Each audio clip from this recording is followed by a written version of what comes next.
Makeup, నీ వస్త్రధారణ, నీ అందాన్ని 10 మందికి చూపించడానికి నువ్వు పడే తాపత్రయం. అంటే నువ్వు ఎటువంటి దానివో, ఆ స్త్రీ ఎటువంటిదో వాడికి అర్థమైపోయింది. అంటే మనం వేసిందంతా వర్క్ అయిందనమాట. ఎదటి వాడిలో చలనం వచ్చింది. ఎందుకా దేవుడు నీకు అందాన్ని ఇచ్చింది? లోకపు పురుషుల కళ్ళల్లో విషం ఉంది.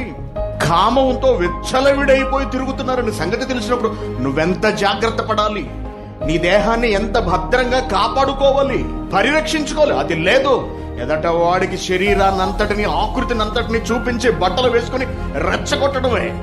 ఎలా ఉన్నారు మన పిల్లలు ఈ రోజున? ఎటువంటి బట్టలు వేసుకుంటున్నారు మన పిల్లలు? ఏం కొనిస్తున్నాం వాళ్ళకి మనం?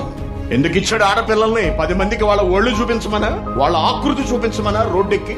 తల్లిదండ్రులకు శ్రద్ధ లేదు, తల్లిదండ్రులకు భయం లేదు, తల్లిదండ్రులకు జాగ్రత్త లేదు. విడిచిపెట్టేశారు.